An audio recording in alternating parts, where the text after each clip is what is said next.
สาธาทำลายสินค้าอาหารเสริมเครื่องสำอางหลายกว่า200รายการกองกวดการอาหารและยากระทรวงสาธารณสุขได้จัดพิธีทำลายสินค้าประเภทอาหารยาและผลิตภัณฑ์การแพทย์ที่ต้องห้ามจำนวนหลายกว่า200รายการพร้อมปฏิบัติมาตรการต่อผู้ละเมิดรวม100กว่าคน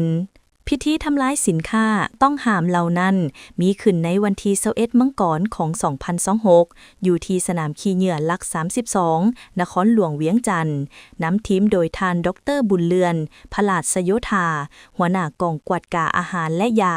มีบรรดาแขนงการองค์การจัดตั้งและวิศการที่เกี่ยวข้องเข้าร่วมสินค้าอาหารยาและผลิตภัณฑ์การแพทย์ที่ต้องห้ามที่นำมาทำลายในครั้งนี้รวมมี212รายการในนั้นประเภทยา58รายการอาหาร4รายการอาหารเสริม17รายการอุปกรณ์การแพทย์13รายการเครื่องสำอาง111รายการยาพื้นเมือง5รายการเคมี4รายการรวมเป็นมูลค่าทั้งหมดหลายกว่า1ตื้อ519ล้านกว่ากีบพร้อมนี้ยังได้ปฏิบัติมาตรการแก้ไขต่อผู้ละเมิดคดี164กรณีเป็นเงิน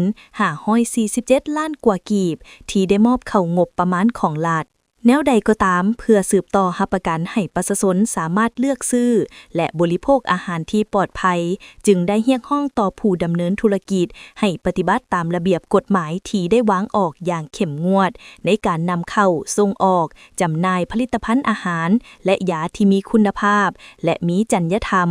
พร้อมนั้นยังฝากถึงพ่อแม่ประชาชนที่ซื้อสินค้าต่างๆควรศึกษาเบิ่งแหล่งที่มาให้ละเอียดเลือกสินค้าที่มีอย.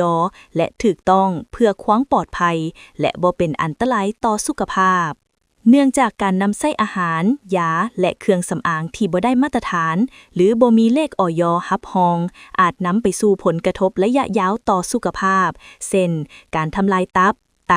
อาการแพ้ไห้แห้งหรือการดื้อยาซึ่งบางกรณีอาจอันตรายฮอดชีวิตดังนั้นประชาชนควรเพิ่มความระมัดระวังในการเลือกซื้อสินค้าบ่หลงเชื่อคำโฆษณาที่เกินจริงกวาดเบิงสลากแหล่งที่มาและเลขขึ้นทะเบียนให้ชัดเจนเพื่อลดความเสี่ยงจากอันตรายที่แฝงอยู่ในสินค้าบ่ปลอดภัยเหล่านี้